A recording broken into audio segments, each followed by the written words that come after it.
Awesome. So thanks very much, Althea. Yeah, I'm Lynda Yorke. I'm based in Bangor University in North Wales.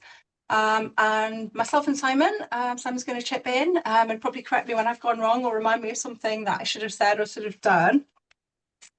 But what I'm going to do is I'm just going to share my slides. It is going to be a little bit talking and a little bit of doing. And I'm working on the principle that most people are sitting in front of their computers, so we can have a little bit of kind of interaction and have a go at doing some of the things. So let me see. This is the bit where I'm going to fall straight over into...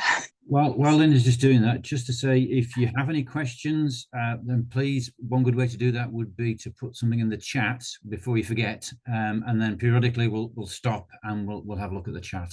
That might be a good way to go. Thank you.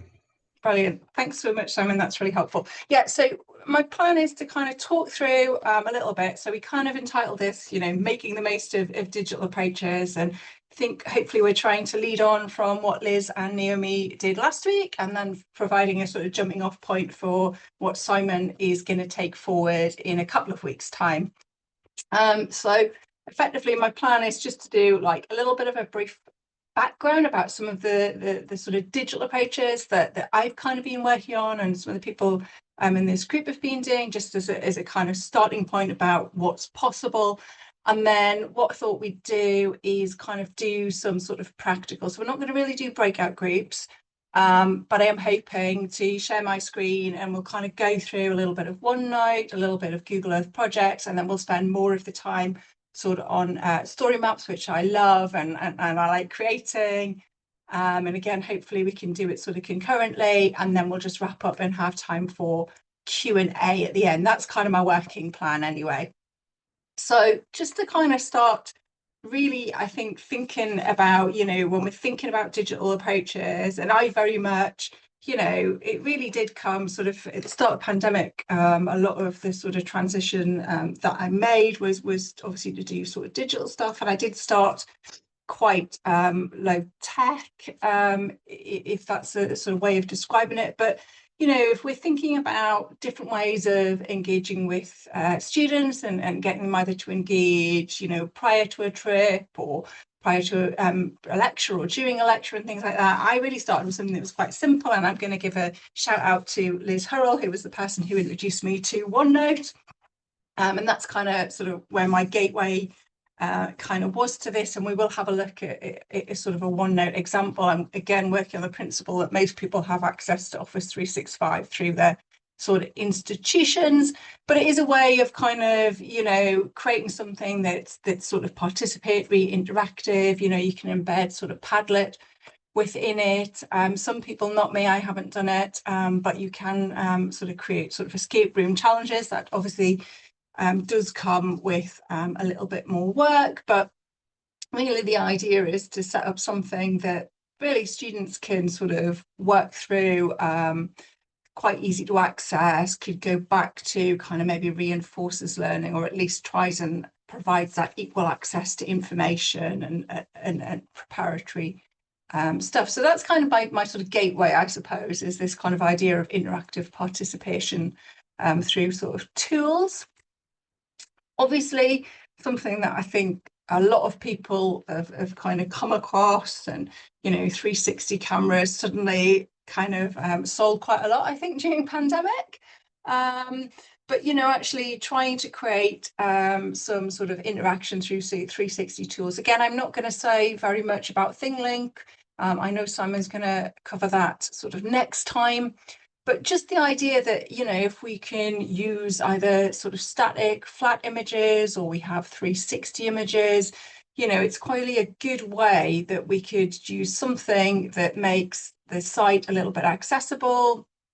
Maybe you can, and again, I did quite a bit of this actually, that the BBC used to have a really good sound archive, and I used to download sounds from that. Again, it was just part of that sort of sensory immersion, which sometimes can be really important to kind of give students a better feel. Particularly, there's a lot of students that do get anxious about going to places or environments, or maybe they find it too overwhelming.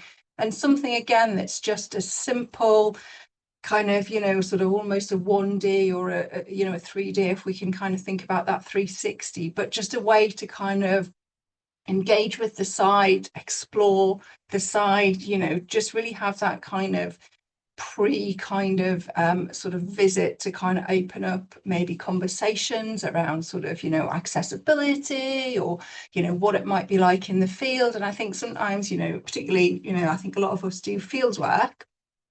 It's that idea that we might take the field site for granted, or we've forgotten what it's like because we go every year, whereas obviously students are experiencing it for the first time. And certainly some of these things I think I found really helpful. And I will talk later on about sort of, you know, what students have kind of encountered before we kind of go to playing with the toys, as it were. Of course, there are, you know, lots of sort of things you could use in the field. So again, if you're thinking about a digital approach, it doesn't necessarily have to be thinking about creating a field trip or something that's totally immersive. But actually just thinking about, you know, how you can maybe engage students in the field. I know obviously there are issues, and certainly you've sort of talked about this before, you know, if you're asking students to use their own phones, obviously who's liable if they drop it in a peat bog. I don't know the answer to that. You should have to ask somebody very important at the university who covers that. But, you know, actually there's so many great apps. So there's just a couple of examples on the sort of top of the screen. I like, it's a sort of geoenvironmental tool. We go sort of sediment logging out in Anglesey, and it just gives, again, I'm going to pinch one of Liz's favourite words, but optionality. You know, it gives students the option to kind of make notes in the way that they feel sort of most comfortable with. You know, not everybody wants to make handwritten notes, whereas actually their digital dexterity at typing and, you know, having something in a one-stop shop. So again, that sort of geo tool, you know, you can take photographs of the site, you can record your log. You know, it's got online kind of guides for sedimentology. It's the same with that tree ID sort of example, you know. So again, it might not be that you're doing anything that is, you know, super complicated, but actually can be quite empowering to kind of offer to students, or, you know, something that, you know, students tend to do, or in fact, probably most of us end up recording our lectures. But actually, you know, when you're out in the field, you know, we have had students ask, can they record bits of us talking? Of course, there's, you know, all sorts of audio recorders you can have on your phone. And I have thought about doing, haven't quite made the WAV files yet. But you'll see that image that looks like people are looking at sort of a painting in a gallery, and they've got their headsets on. And again, you know, just thinking about, you know, could you create a sort of little snippet, put it on your VLE, and students could download them, walk around the site, and every time they come to a site, actually they could listen to a little bit of information. Because again, there's nothing worse than being in the field, trying to shout against the wind. Not everybody can hear you. You know, students worry that they miss things, whereas actually creating some sort of little sort of digital sort of sound files might be quite useful in terms of sort of helping the students. So again, like I say, it doesn't have to be that you're going all out or that you need to do all of these things, but it's maybe thinking about what might work for you, what might work for your students, and what options could you give them. Some of the things I've kind of been playing with a lot sort of quite recently, and again it sort of links into this idea of sort of digital approaches rather than necessarily thinking about a virtual field trip, which, like I say, we will get onto. But there's so much great online and open access sort of data sets out there, and, you know, that idea that, you know, students can again access information before they go out in the field. So obviously I use the sort of River Archive data quite a lot. I still go out and do random things in rivers, you know, but the idea that they could actually look at the data, explore the data, plot it all up, you know, again, you know, if you think about potentially how unequal data gathering is in the field, you know that with this, everybody's getting the same sort of data, it's in the same format. You know, again, there's loads of stuff, you know, there's sort of, I was looking, because obviously I'm in a big school that has biologists, so, you know, there's lots of sort of ecological data out there. And again, on the human side of geography, there's lots of sort of social data, ONS, footfall data, things like that. So again, it's just maybe thinking, you know, how could I potentially bring digital in? And like I say, it doesn't necessarily have to be those headline grabbing ideas. It can just be actually playing with open access data. And then I still, again, JS, I've had to relearn the new version of Arc this summer, which was quite interesting because I think everything's in the wrong place. But again, it's part of that kind of pre-prep potentially. Again, what could you do that might work for your students, or something that students might have sort of access to? Maybe think, as it says there, think about an area, in 3 dimensions, or actually understand the sort of context of the site. So obviously, ArcGIS, and I'm hoping most / everybody here has access to that kind of sort of tool set, is really good for maybe doing that in a way. But I've also just started to experiment with sort of Google Earth Engine apps, and the example at the bottom there, and I popped the link to the publication, is actually looking at sort of hazard mapping and looking at sort of producing sort of burn risk areas for wildfires. So it's something that, I think is going to come through more and more, and that students will be interested in.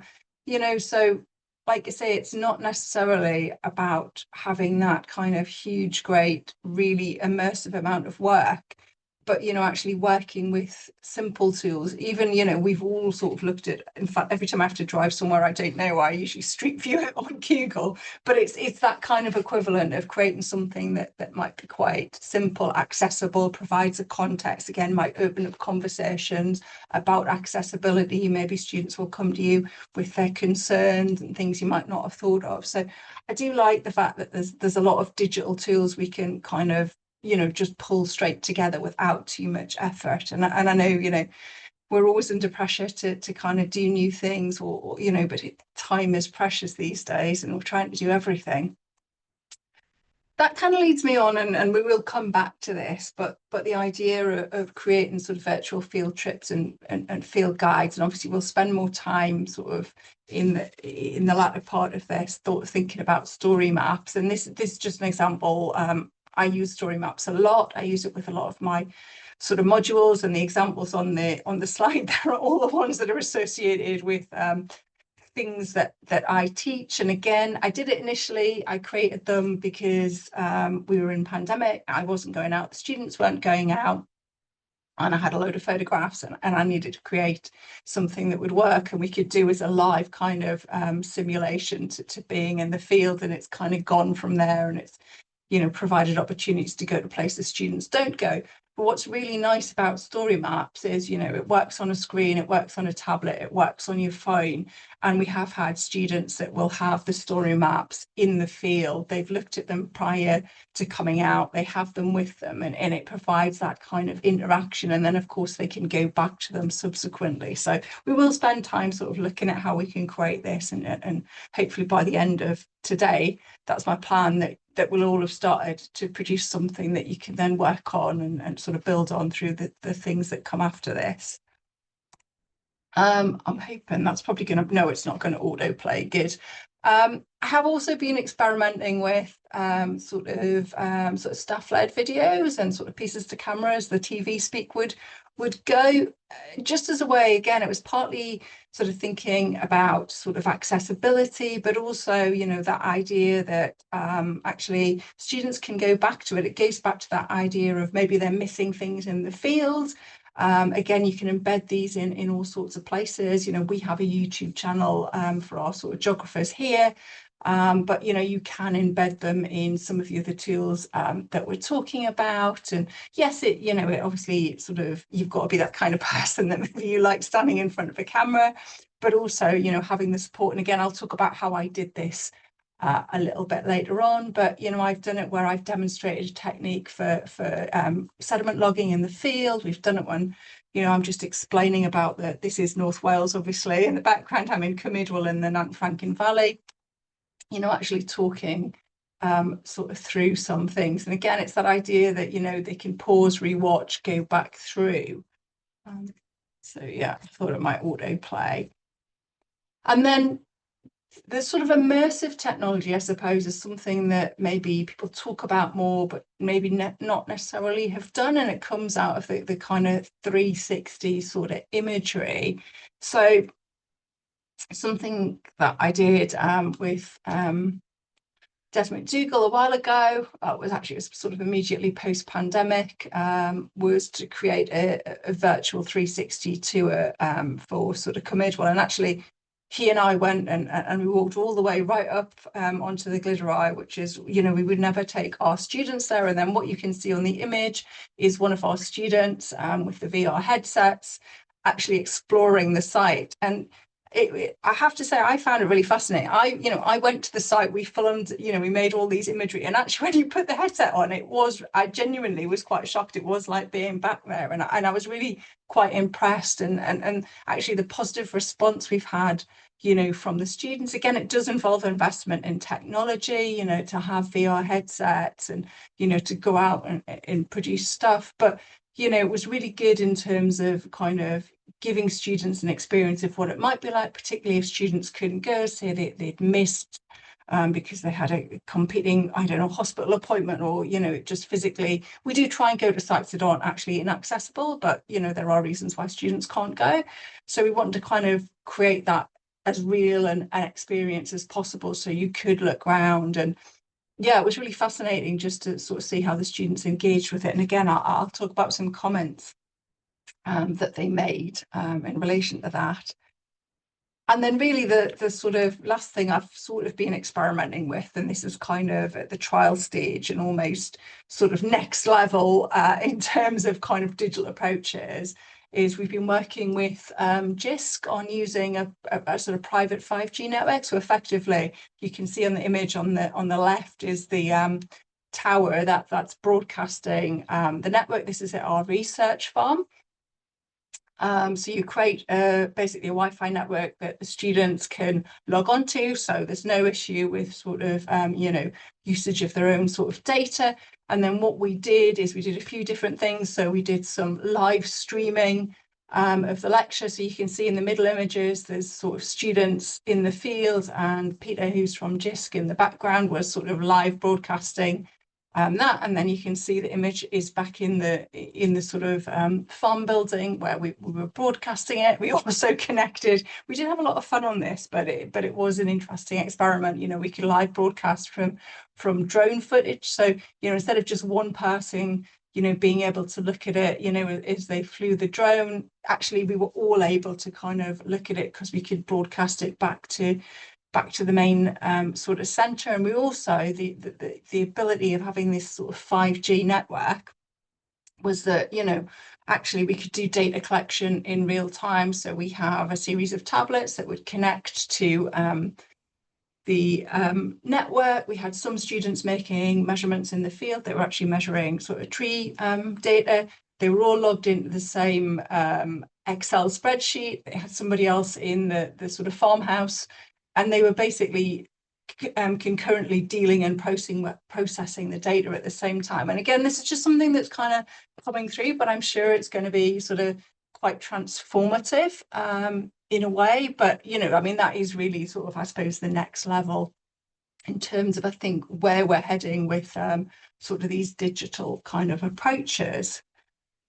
So I did say I was going to mention about some of the sort of positivity that we got from the students. So just sort of I suppose praise it a little bit, but the students really like the idea that they give me a good sense of the route and the structure of the site.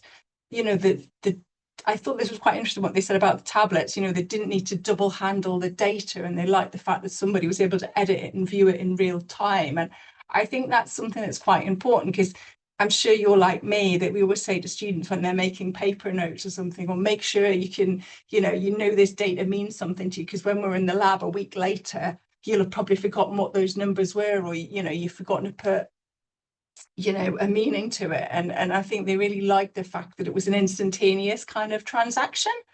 And then, again, sort of thinking about Google Maps, Google Earth, we'll talk about that, an idea that they could figure out the site, they could pre-explore it, it gave them something that made them more excitable, more comfortable about going out. And then, you know, I thought what the sort of last point was very much came from when we were actually doing, you know, I'd done the sort of live sort of talk sort of through our VLE, because we weren't physically sort of going out to trips, but it was easy to engage with, you know. I could write my notes, and again, you forget sometimes it is hard to make notes in the fields, but I could easily hear the lecturers talking about the sites. I didn't have to rely on them shouting. And again, I think, you know, these are all things that maybe we take for granted that we do. It's part of, you know, how we've, I guess, come through. But I think it's really interesting that the students kind of are ready to embrace these kind of technologies. And actually, in a way, you know, if we are able to better sort of communicate, better prepare, better sort of facilitate student engagement and student learning through these digital approaches, then obviously it's going to be more positive on the learning and how students kind of develop as they go through. And of course, we all know this is, you know, this technology is out there. I'm sure it's in lots of jobs as they go forward. So that idea that we can kind of do it. So just to kind of, I suppose, get ready to move on, because I'm just looking at the time and we're good. Just sort of what we'll do in a moment is hopefully I'll share my screen, my other screen, and we can do some sort of practicing. But in terms of how I've kind of approached it, and I think Simon would probably nod that has done this in a similar way. You know, obviously, you know, we do tend to run on a very, you know, a lean model and maybe an almost non-existent budget. And partly it is, I think it's driven by the fact that, you know, it's driven by sort of personal interest. Like when I was doing the sort of pieces to camera, we have an internship scheme. I wrote an internship. We got a student from the media department. He basically was producer, director, camera person. You know, they were great. It was really important to work with them because, of course, they see things differently to the way that I would. You know, we created a call sheet, which is basically what your scenes are, what you're saying. You know, it was really interesting for the sort of interactive stuff.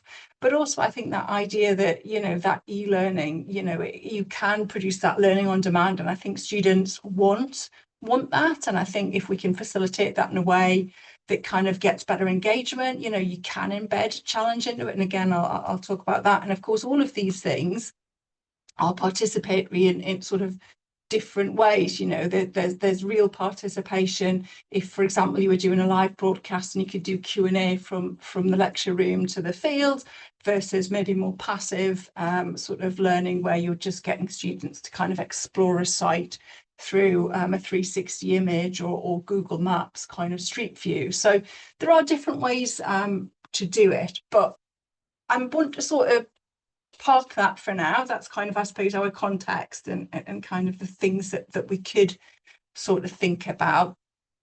And what I thought we'd do, so the link, Simon's going to pop it in the chat. Oh, yeah, Simon?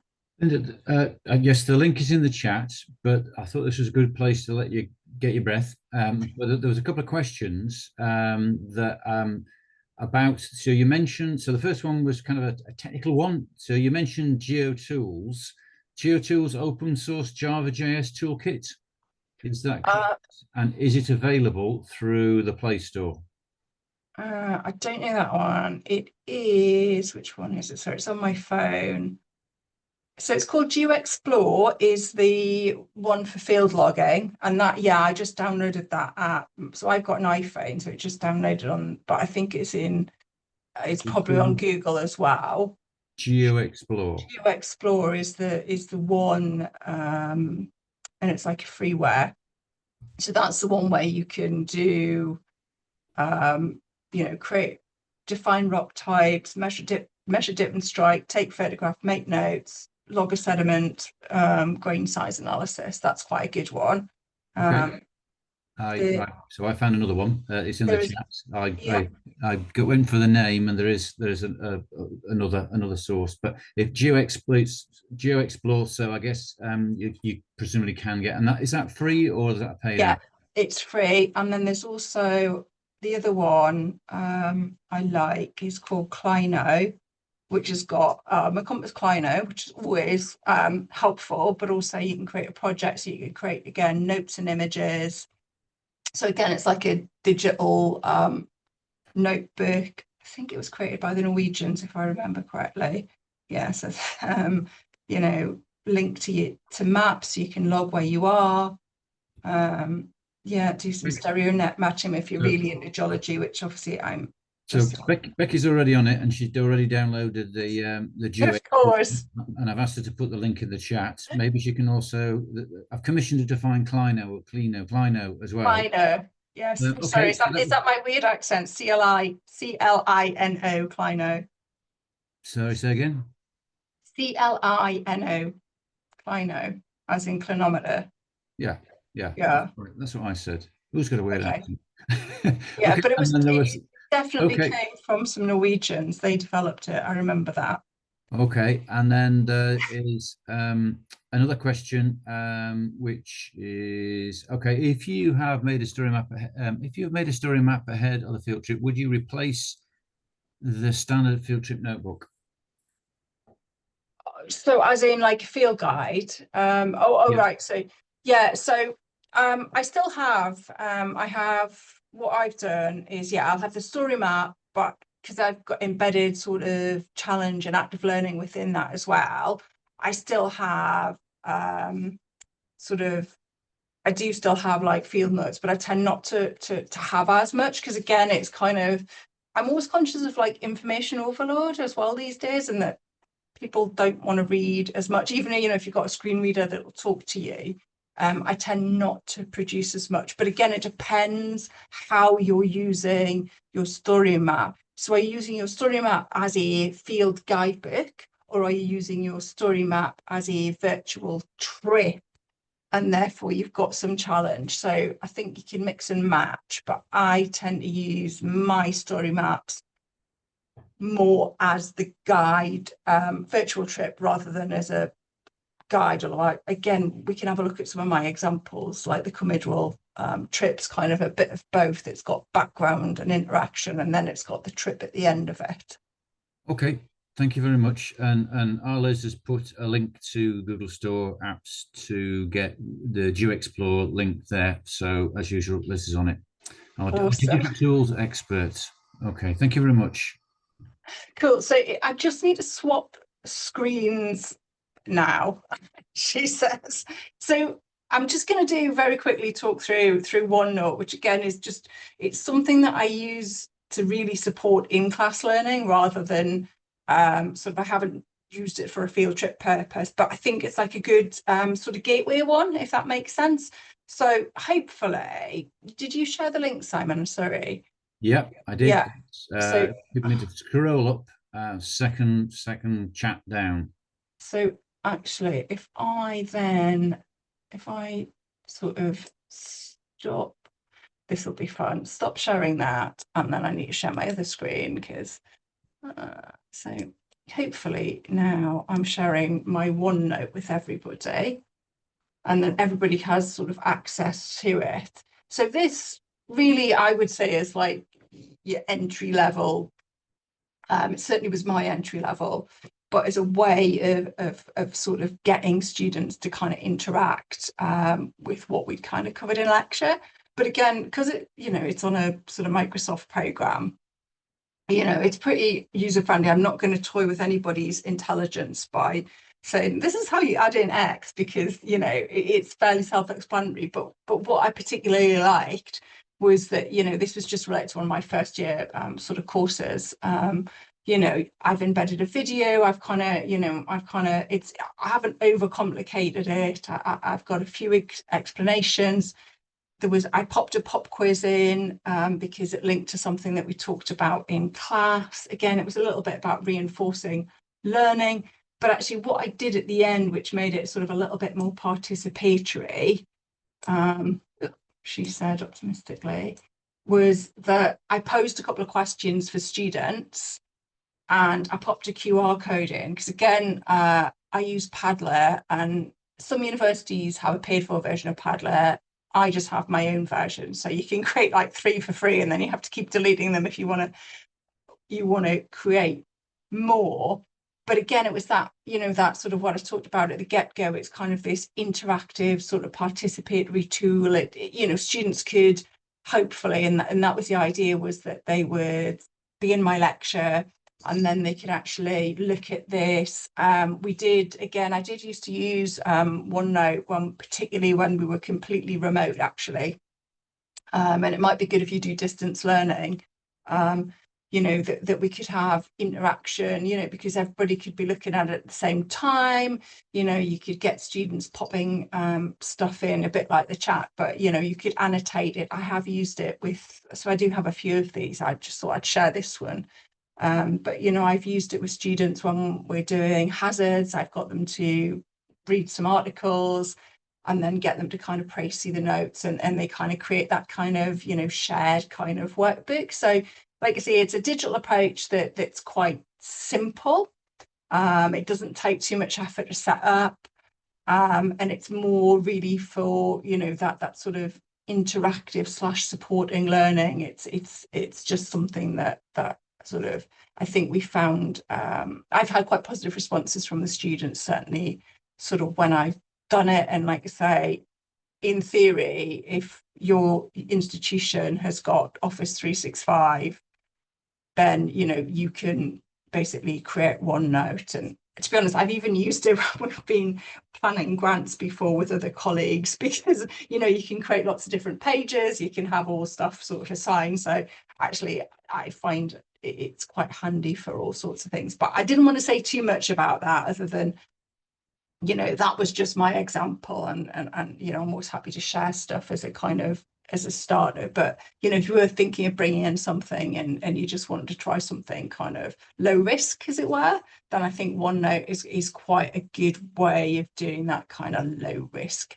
kind of process. But I will stop sharing this one, and then I apologize that it's lots of share look. I'm going to share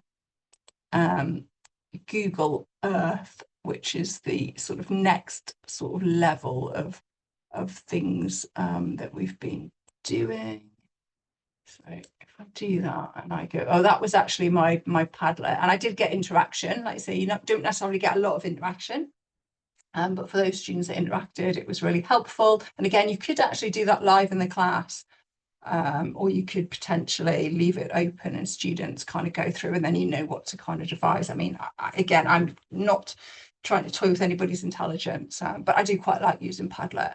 So Google Earth is kind of, I suppose, that sort of next level that moves it beyond, just maybe a static sort of tool. They've slightly updated it recently, so I don't know if people want to, if you're sat in front of your computer and you want to open sort of Google Earth on the web version, that's the one that I found is easiest to work with at the moment. But again, it's really sort of self-explanatory, like I say, here we go, new, great project, new map. It's not sort of difficult, but what I did create, here's one I've made earlier in classic children's television approaches. This is sort of a sort of flood risk one, and I'll just go to the start. So it's kind of zoomed in on North Wales. Here we are, just to get your geography. Here's Bangor. Here's sort of one of the coastal locations. We go to a town, and then we also go to a place called, or we used to go to a place called Clan Roost. And obviously the idea of having something like this, again, it was still fairly sort of low level, but again, it was about sort of preparatory things. So you can add in, obviously it's got a toolbar along the top, you can add a place mark, you can add a path, and that's really sort of what I've done on this. But if I go to slideshow, so once you've created it, basically you can save it as a .kml file, which I can't remember what it stands for, but it's the company that used to own all this technology before Google bought them out, and they had their own sort of I can't remember what the name is, but anyway, that's why it's a KML, but I apologize, I can't remember what the name of it is.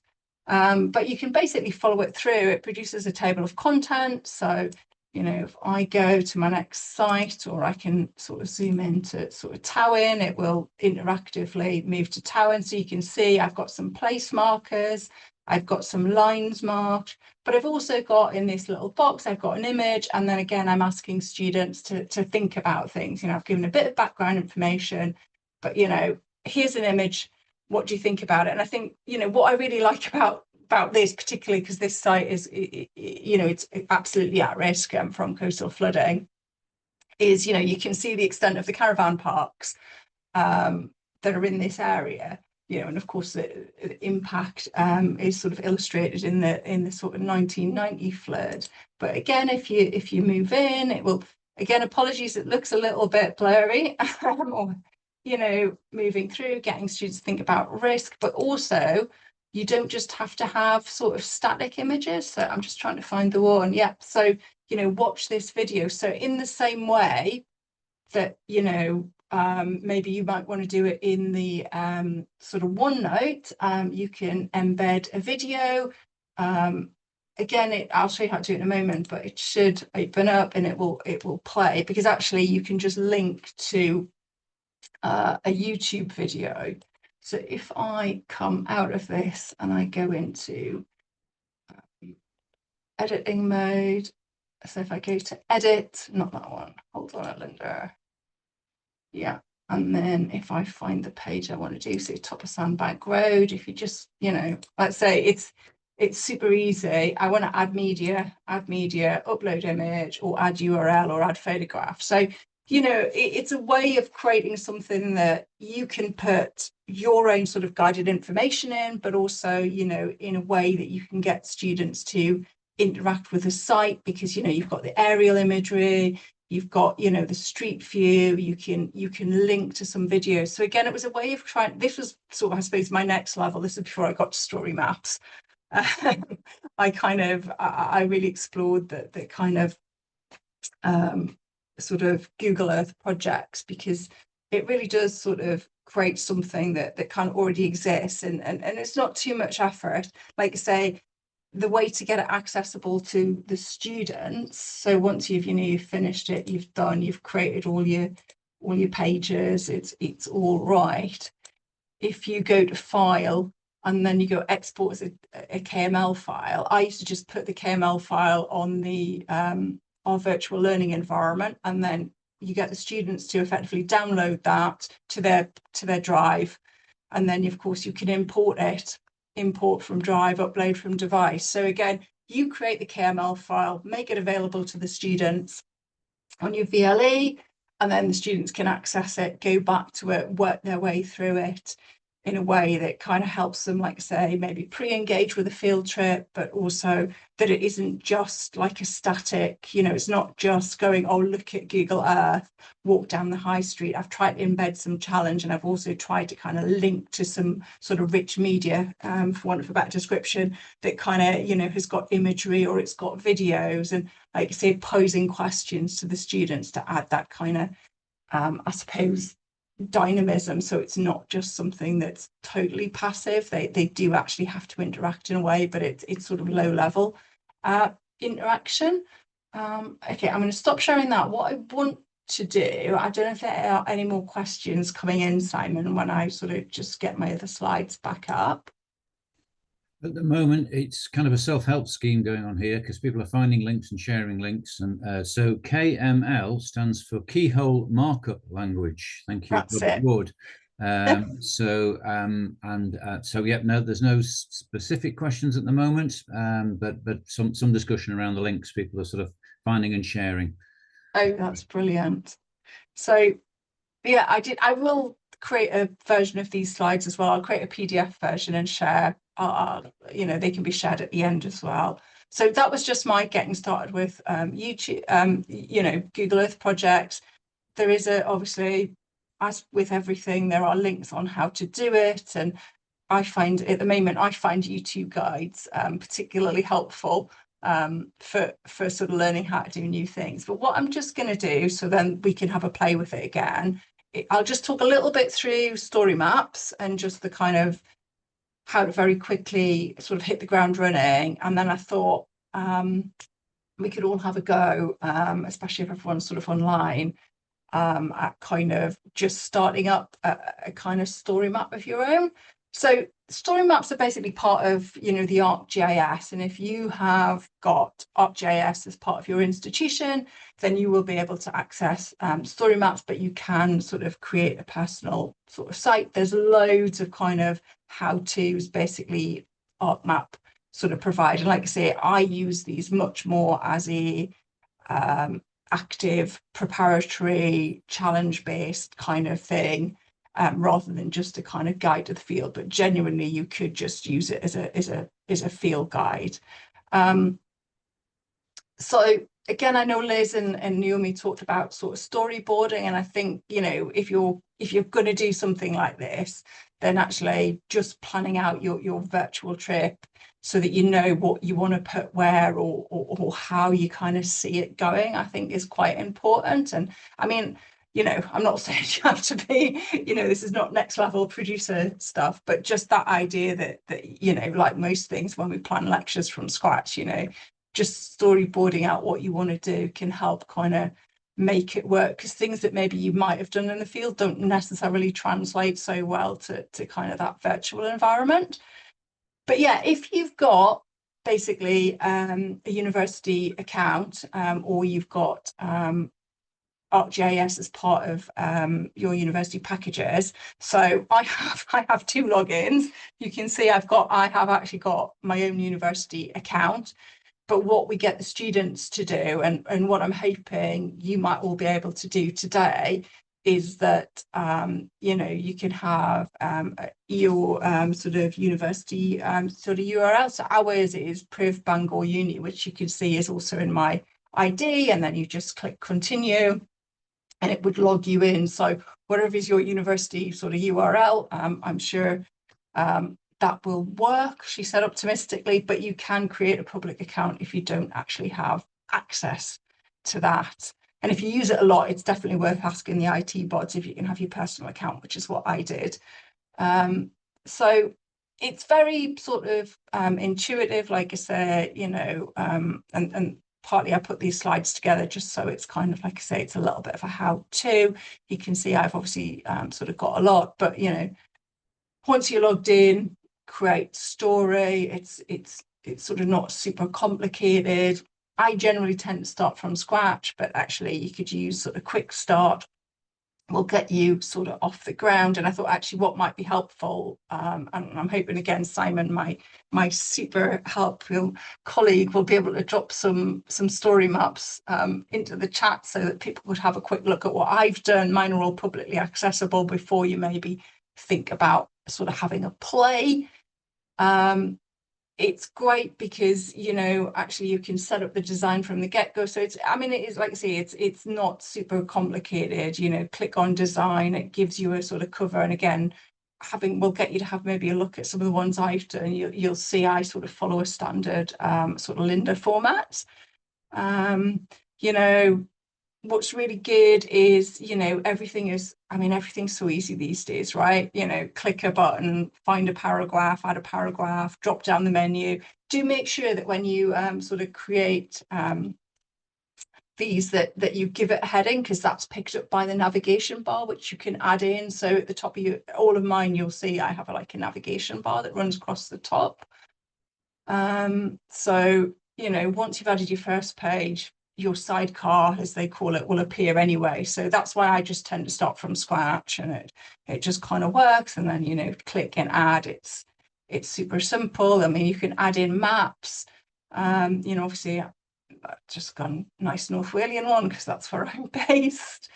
Adding the navigation bar again is just done from the design. So you can see I was playing with it earlier, testing, exciting stuff, obviously. But, slide the bar and it appears. As long as you've used the headings, the map picks it up. And then again, it makes it easier to sort of navigate, or for students to jump between different parts of your story map.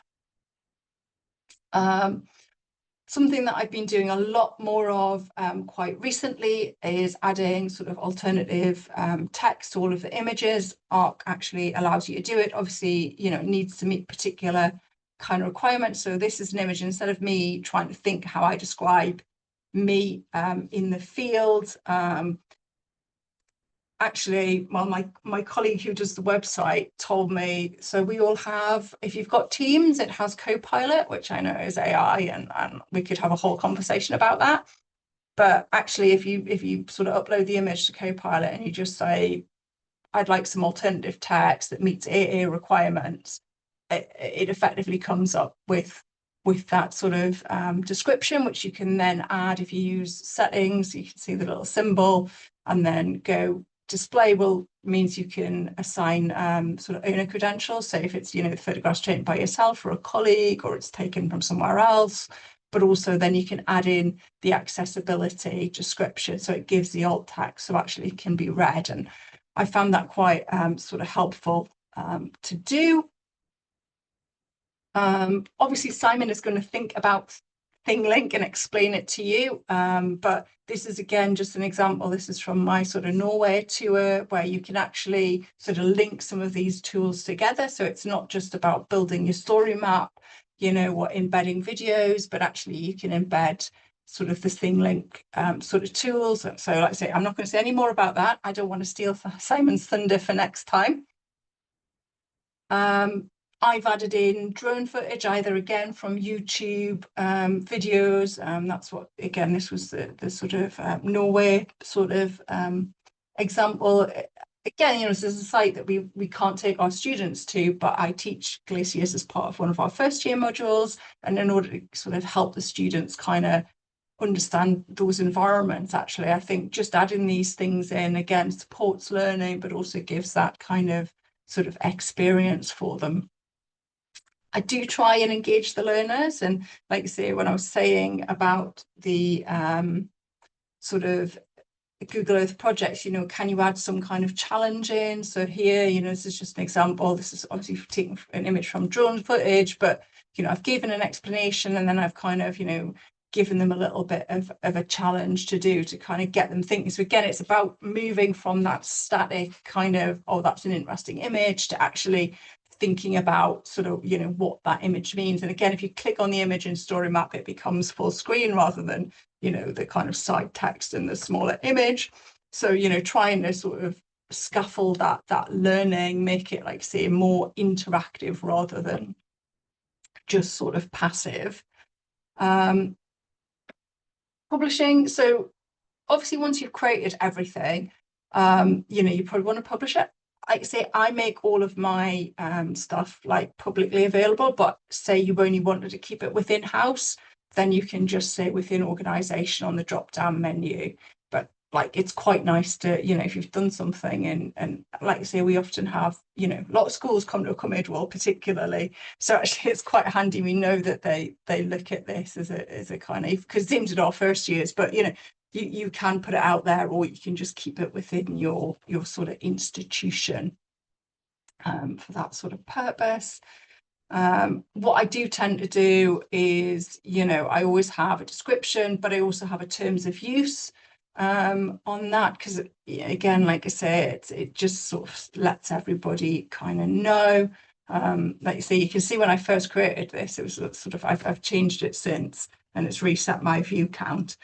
Which was over 1,000. It's gone back to 0 now because I tweaked it just recently. But, it's just a way of kind of, sort of saying, look, this is what we do, this is, fair use, or, what's the IP around it. But like you say, you can use it for just your view, the organisation, or everybody. And again, it will give you a sort of URL that you can embed into your sort of VLE. And again, the students can click on it and work through it. It does work. StoryMaps are great on sort of phones. It comes up, and again, when you're doing it, when you're creating it, and again, we'll have a look in a moment, you can actually check how it looks on different formats. It's inbuilt into Arc, so that you can actually go, oh, that's how it would look on a phone. That doesn't work. Or it's the image, you can change where it centers on the image and things like that. So that's it. StoryMap's one of my favorite things to do. Okay, so what I'm going to do, because that is I thought we'd go through and have a look at sort of doing it, and I'm hoping that most people can access sort of ARC story maps, or maybe already had a go. I don't know, Althea, I've just seen that. I don't absolutely know what the limits are on personal use, because obviously I'm a bit spoiled that we have institutional level access. I suspect it won't be quite as good. But the fact that they've put it out there is quite helpful. But let me, where are we, Lynda Yorke, doing my sharing thing again. So where are we? Yeah, if I do that and then I go to sign in. So hopefully I am now sharing my screen. So yeah, so obviously, that's my login, but obviously I could do my institutional login, which, like I say, is Priv Bangor Uni, because that's our thing, and it will recognize my ID. See, I won't know what your institutions are, but hopefully you know what they are and you can access it. Of course, it's going to be timed out. Okay, so as you can see, I've obviously created quite a lot. I even have a bilingual version because, of course, in Wales, we do offer materials through the medium of Welsh. Simon, could you, just because, like I say, I'm not sure that everybody else might have access to this and it might be as easy, could you just drop in from the slides a couple of examples of my story maps, maybe? I have done. Like, if you scroll back up to 1452, oh, there's sorry. 1, 2, 3, 4, 5 examples. Oh, you're amazing. You're amazing. Thank you, Very much. Simon. So it might be, like, say, you might well want to just have a look through. And if there's questions that come up through looking at it, sort of what I've created previously, that's quite good. But what I just thought I'd do is very quickly, again, because it's being recorded, other people might come to this, is just go through the kind of actions that I described in the slides. And then I think at that point, because we're already at 3 o'clock, will then be good for maybe Q&A or sort of sharing of expertise, because it sounds like there's quite a lot of expertise on this talk already. So yeah, so basically once you've logged in, obviously you can see all the ones I've already created. This was the one I was sort of faffing with earlier on, but create story, start from scratch. It will launch the kind of builder. Yeah, it already knows it's me. So let's just go fun. Interesting. This is when I can't type. Interesting stuff. So I've done that. If you go to design, that will give you the format. So I tend to like this one. You can actually upload a logo. So if you've got an institutional logo, so like say, obviously, it's quite nice to, say what your university is, or if it's done, say it was from BES or QRA or something, you could embed your sort of logo within that. Actually, you could set your navigation sort of straight away, and then it's just a matter of sort of closing your design box. If you scroll down, it says, okay, there's your navigation bar, tell your story. So let's add some text. I'm going to start with a heading, which is how to do it. And you can see magically it appears down there. You'll also notice, in fact, sometimes it's easier to do it at the get-go than it is at the end, as you can add your credits, your content, and your attribution. It will just allow you to edit. So mine, again, you will see at the end is attributed to me, or the Norway one is myself and Bergen. Do you want to shout in, Simon, or was that not a? Yeah, so I was just thinking there were some questions popping up at the moment that might be this might be a good time to try and answer them. So we have an answer to there's a link there that's compared. So Robert Ward, thank you very much, has put in a link to a comparison table between the public access and institutional paid access. which actually, when you start working down the table, it looks quite good until you get to the bottom. So it seems to be the collaborative functions that are not so much there. Lynda, do you know anything about QGIS? Have you ever used that? There's a question from Emma Welsh. I think there, well, it's more of a comment. I think there are plugins that provide similar functionality to StoryMaps. Have you played with QGIS? I haven't, because typically I'm sort of bought into the ArcGIS because that's what I was trained on. So I haven't used QGIS myself, but yes, as far as I know, it has got similar functionality, but I didn't know about the sort of story map function, that's really interesting. Yeah, so yeah, alas, I haven't transitioned away from the Esri version. But that's good to know, actually. Oh, is that Emma? Yeah, this is That's Emma. Yeah, hi, thank you. I don't know for certain, but I will check it out and let you know in the next webinar if I've been able to do the same thing with QGIS, and it might be possible, so I'll let you know, I'll update you. Oh, that's brilliant. See, look, we've already created a community of sharing. That's awesome. Yeah, I was just, while we were chatting, I was just adding in a map to my like I say, you can do all sorts of fun things. Obviously I'm going to do, like I say, North Wales is always my favourite place to add in, because, you know, why would you not? But Lynda, can I keep working? Can I keep working through the questions, because I'm very over time, yeah. And all of a sudden there'll be no time, and there'll be no question. There'll be no time for the questions. So, Yeah. Althea's made some comments about non-academic partners and getting them to participate. So that's useful in terms of knowing the limits. Jane Bunting, as a non-ARC user, I don't mind know my logins. Jane, if you just Google StoryMaps.gis, it'll pop up, and if it recognizes your URL, then you're just in. Kimberly Davis, do you have any experience of making story maps with students? I do, yes. We do it as one of our assessments for our first year field course. I wonder if I have an example. Is that a big group, a small group? It's 25. Not everybody did it, because I gave them a few different options as to how they could do it, and it was to create like either a virtual guide or do a blog, or do a podcast. So some of them chose to do that. I wonder. Okay, so of the 25, how many went for the story maps? I'll find out in a minute, she said. So just while you're doing that, so Althea says, good question.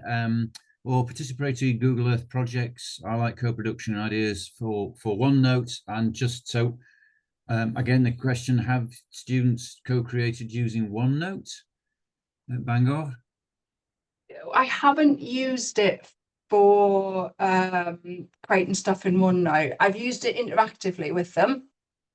Okay. But it is an option, because you can share it with, you know, students could, you know, if you say you're project working sort of on a presentation, students could share together and kind of brainstorm ideas. It would be good for, you know, like you say, if you're in different places, to sort of interactively do things. I've just realized that actually I'm not going to share my screen, because obviously there's privileged information. I can't remember off the top of my head. It was probably about half of them that did created a story map. But yes, I just suddenly my filter kicked in there, and I'm like, actually, no, I'm not going to share that.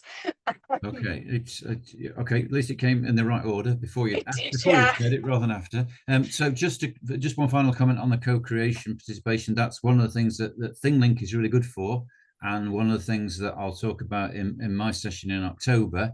And so yeah, we'll come back to that theme of co-creation. But it sounds like the simple answer to Kim is yes, you can. They don't all go for it. But as I say, with ThingLink, you can, and we've done that. We've done this for assess co-creations and with the public for a number of years now. ThingLink's really good for that. And if anybody likes to have a play, then one of the things from my session is, if you're going to attend or think you're going to attend, let me know. Send me an email, because I can sign you up with a free ThingLink account for that's you and 30 participants. That's good for a year. But I do need people's a name and an email in advance, please, just so we can get set up, so we don't waste half the session faffing around enrolling people. Okay, that's the end of the questions. Lynda, do you want to carry on with your expedition around? Expedition, what do you call it? Yeah, so I just basically I sort of just added a map in. So if I do it again, because I was sort of just doing it as I went, you'll see on that plus it gives you all sorts of options. So, you know, if I want to add a sort of image in, you know, browse your files. So this is the bit where I will just drag something in. I'm very imaginatively tiled angles because I'm trying to demonstrate lateral moraines here. Hopefully we'll add it, she said. It's deciding to be slow. It's gone into go slow mode now for some reason. There we go. So yeah, so you know, you can sort of add it. I mean, obviously at the moment it is set up, but what I was playing with, if you hover over it, you can kind of think about, you know, how you want to place it. You know, do you want it sort of, you know, a large image? Like you say, settings, you could do your attribution. So that could be,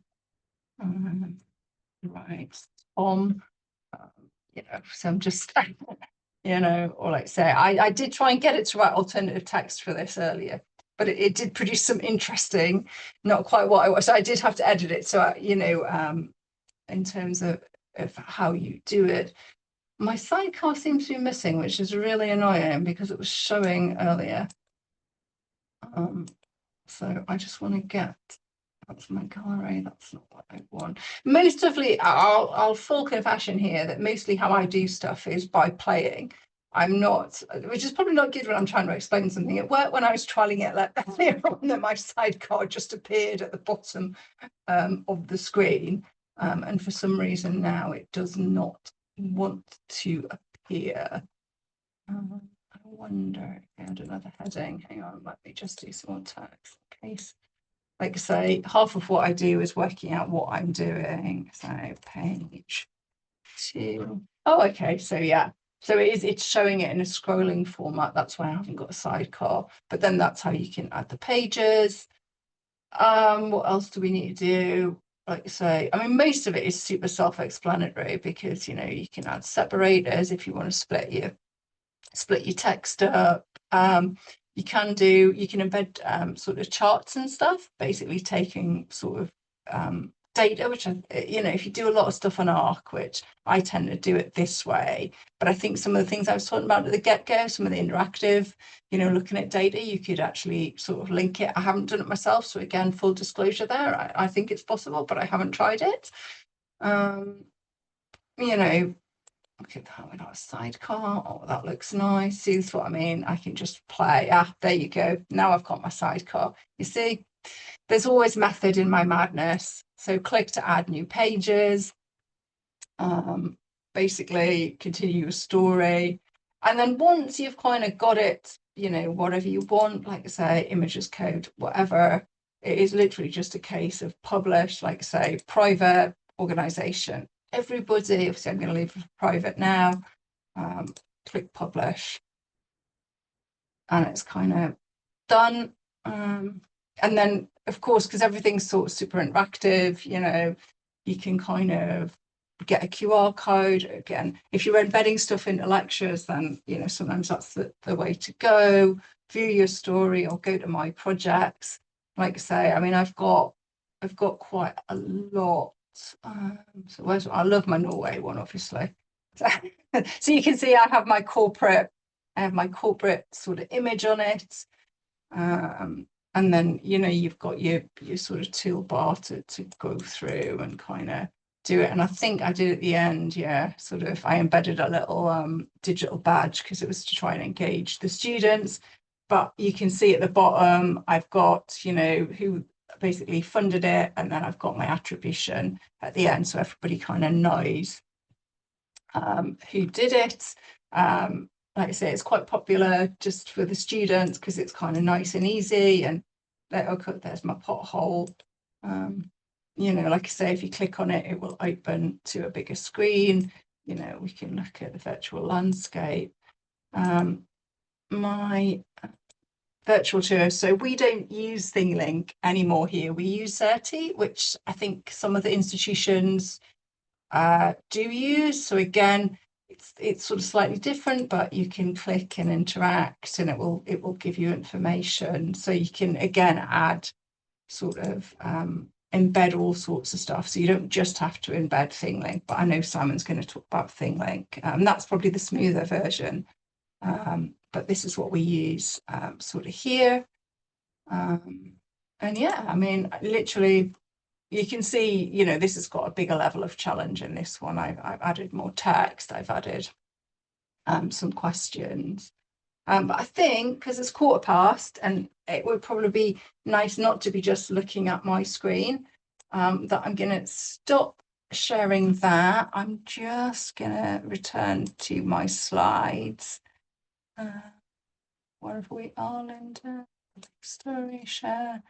So obviously I'll save a PDF version of my slides. Obviously we got time for Q&A, and then I just popped at the end, it's just some of the stuff that me, Simon and Liz have kind of been doing, and me and a couple of other people, that's kind of linked around sort of either digital tools, you know, virtual field trips, and kind of wrap within that sort of inclusion and accessibility, which I think has driven a lot of kind of what certainly I've been trying to do. But I'm going to stop sharing for now, and then I think both myself and Simon are probably happy to take questions, comments, observations, requests for, I don't know, resources or sharing.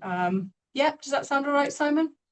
Yes. So essentially, Althea wants a reading list, so that there is a genuine question, which is best places to look for. Do you know of any papers or guides relevant review evaluation using Google Earth projects or StoryMaps in teaching, or any collective resource for using these tools in science, ecology, environment, geography, etc.?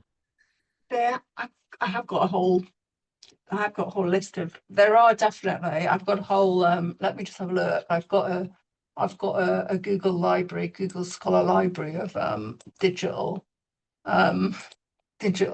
things. Where are we? Virtual field trips. There's definitely been ones on, I'm just scanning through now. I need to update this search. There's been a lot of systematic reviews actually about digital skills and digital tools.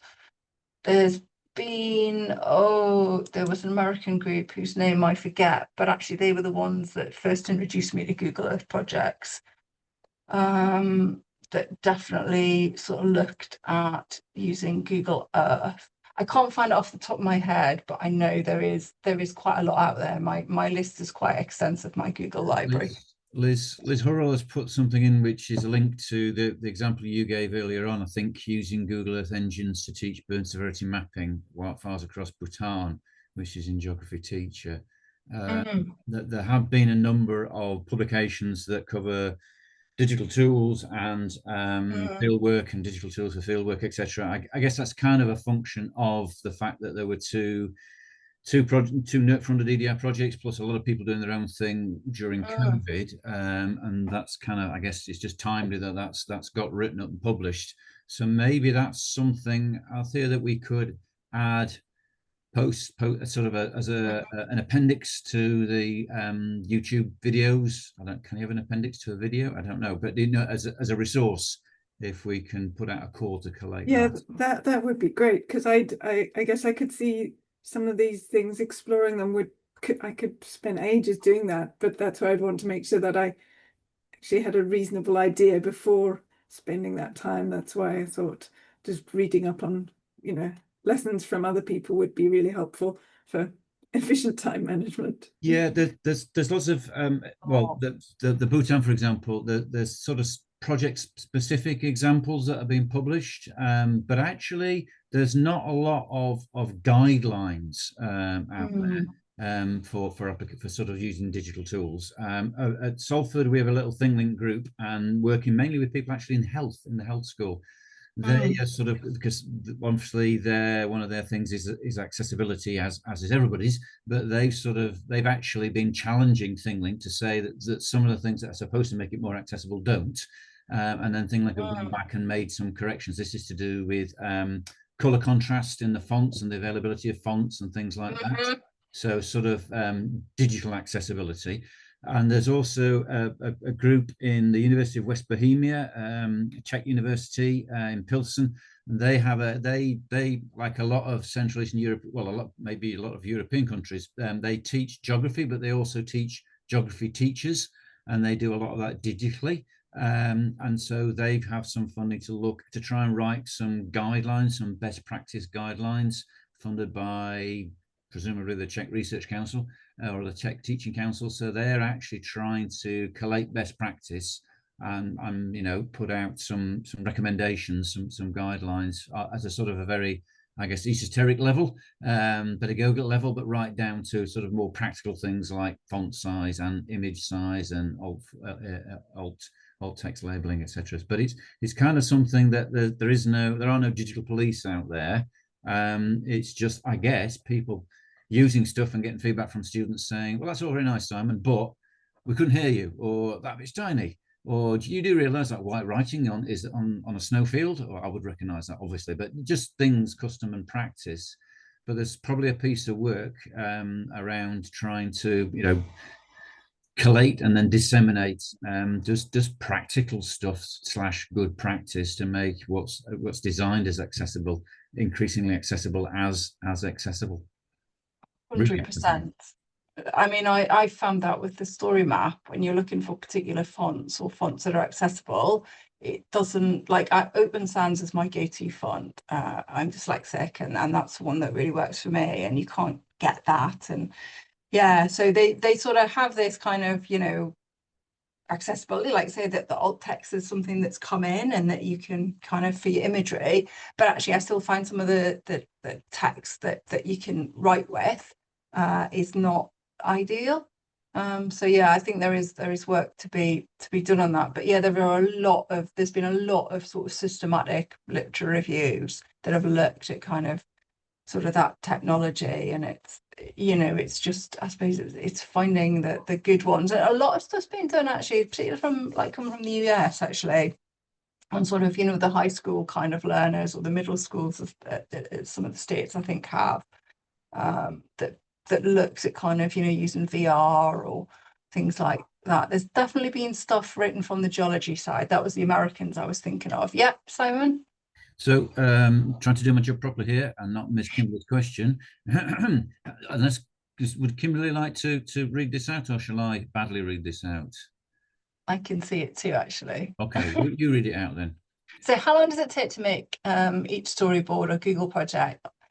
On the same note as Althea, just trying to work out the additional workload required for initial setup. So yeah, no, it can, I mean, I mean, think when I initially did it, it probably took me a day or so, and then I faff with it, because some of it is more like the Norwegian sort of example, the Nygaardsbre. I needed to do a bit more background to do reading, and then distill what I was kind of my background into something that was kind of bite-sized for the students. So that is something, in fact, that's something that myself, Simon and Liz have talked about before, is this sort of extra kind of workload that gets added. So yeah, it does. It could be a day, it could be a couple of hours. If you've got stuff that exists already, like for the Comidwell story, I had all the imagery. I knew the site off by site. We go all the time. The Norway site, I used to go an awful lot, but it wasn't in a way for sort of teaching and stuff. And then I had to think about that. So that took more work. But usually what I find now that I've got them set up, it's easier for me to update them. But yeah, I would say half a day, a couple of days, depending on what you've got. And sometimes what you find, or what I've found, is I'll do it and I'll publish it as a version I can see, and then I'll spot mistakes, because that's classic Lynda moments. Or I'll look at it and go, oh, that's not working in the way that I thought it was working. Because it's like most things, isn't it? When you write a lecture, and you think, oh yeah, that all those slides work, and then you go to give your lecture because you haven't double checked it, and it's a bit like that with this. So, you know, I do think, oh, Simon. Lynda, Kimberly, I don't know whether she's turned a camera on. I don't know whether she's just lurking or she's going to get brave and oh, she's turned a No, microphone I thought I'd just say thank you in response, because the black screen of doom sometimes. But no, it's just yeah, that I suppose it's just in that relation to all the virtual other stuff that we've been talking about. Like you say, it's probably one of those, if you've got stuff already, it works quite well, right? But I've got new modules and things like that I think all these things would be great to do. It's just trying to work out how to plan. And you know, like you say, it's sort of, can I put a filler in until I can actually get to the location to do some filming or something like that, and sort of build one and then edit it, that kind of stuff. Thanks. Go on, Simon, and then I'll respond, because I just to say the best thing to do is just do something really simple, really straightforward, and then build on it. When at the height of COVID, we were supposed to be going to the Mersey Estuary, which was COVID capital of the Northwest. So there's no way we were getting. So basically, I made something that was Google Earth map, big view, regional view, Google Earth map zoomed in. Asked the students, has anybody got any photos from last year? And I got half a dozen photos, and it showed it at ground level. And then we added in a link with a 360 camera in the lab. So this is where you're going in the field. We're not actually going in the field, but this is what it looks like. And then I added in the web links. So it was basically 6 scenes. It was really quite simple through to, so that maybe take you longer initially until you've sort of learned all the cues. But lots of these things are very logical, very hierarchical. So once you've done one, you've kind of got a template for it's just sort of repeat and polish. And then when you get, when you get happy, when you get confident, you can then add in, questions, polls, reviews, extra links. But once you've got the skeleton of it, then, and that's probably good enough and won't freak too many students out, because sometimes you can have too much stuff and they hate it. But also if you run it, then, so from one of mine, they basically said, oh, where's the audio? So I just basically had to use the laptop mic and say, this is site 1, da-da-da-da-da. And so you can, it's not like they're set in stone. You sent them away and then they're done and polished. So you can do them so you can make virtual tours with these digital resources, especially in ThingLink, where I've got most experience, dead quick. And then you can get creative and add to it. The final thing I'll say is once you've made it, then it's kind of an investment. The stuff I made for a big landslide trip that we did was because we couldn't, the university thought they were going to send coaches with students sat on alternate seats with the windows open. And funnily enough, it didn't happen. So we used it virtually the first time. And then now I use it as a preparatory thing. And then they go back and look for the questions. And what I'm going to do this year is we're going on a field trip. They're going to see the virtual field trip. Then the assessment will be another field trip virtually that they won't go on to an adjacent landslide in the next valley, and we can link the two. But that took me a week to build, but that's because that was part of my summer holiday. It's 20 minutes drive away, and it was a nice way to spend a sunny afternoon in the Edale Valley. So, but you can put things together really quite quickly, just for fun. But it is an investment in time, but it does, it pays off. You can build on it. It's not a one and then you've lost it. I should say that, like, by the time, I've been doing this for 5 years now, which is why they're quite, and I do tinker with them, but I think that's probably why there's quite a lot in them, because I've kind of, I've reiterated as the years have gone on. So you'll see the dates always look like they're sort of updated. But yeah, I really did start with the OneNote was my kind of gateway to doing something. But yeah, it is an investment, and yeah, sometimes it can really feel like nobody at the university maybe appreciates it, but actually there's lots of people who do, and the students really appreciate it. And sometimes it makes you think differently about what you're doing. Like, that's definitely prompted me to be reflective as to how I'm trying to explain things, and I think that can only be for the positive. 27 minutes past 3. Okay, I can't see any more questions. So I've actually got my microphone on. Well done, Simon. Please jump in if anybody else can see any questions. But papers, guides, will make a resource. Okay. So the boss is now winding us down. So I'll hand over to my esteemed colleague in the far north of Scotland. Right, who just needed to work out how to unmute herself.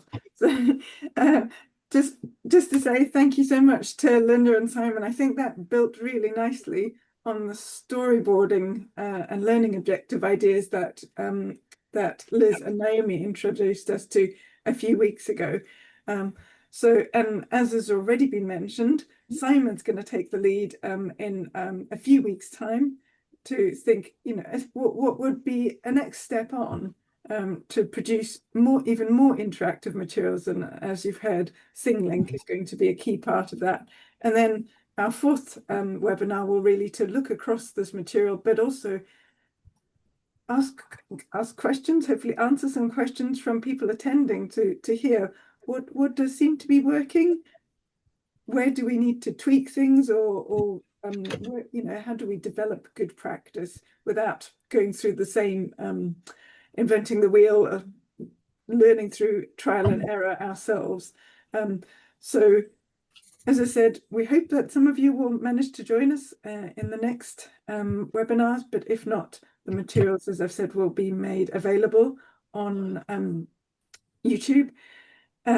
So just a reminder to close then of Simon's email if you're planning to come to the next webinar and want to sign up for a ThingLink account in advance, so we can make the best use of the time in the webinar next time. I will send you an email once I've got the video from this session uploaded onto YouTube, and also I'll hopefully work out how to make them visible, because I think I've got to change some setting so that you actually see them without a specific video link, and also see how to make some of the associated maybe websites or other resources available alongside those videos, just so we don't lose the connections that we see once we're in the webinar and got the chat alongside. But if you've got any suggestions or ideas for virtual learning tools or any other events, please feel free to get in touch.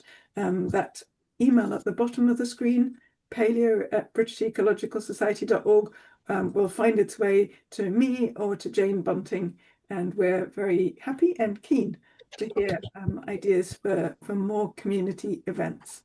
So thank you very much for joining us, and hopefully see you again at the next 1 or 2 sessions.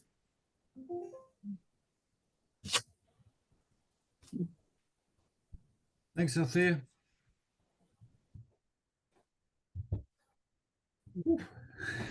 Well done, Lynda.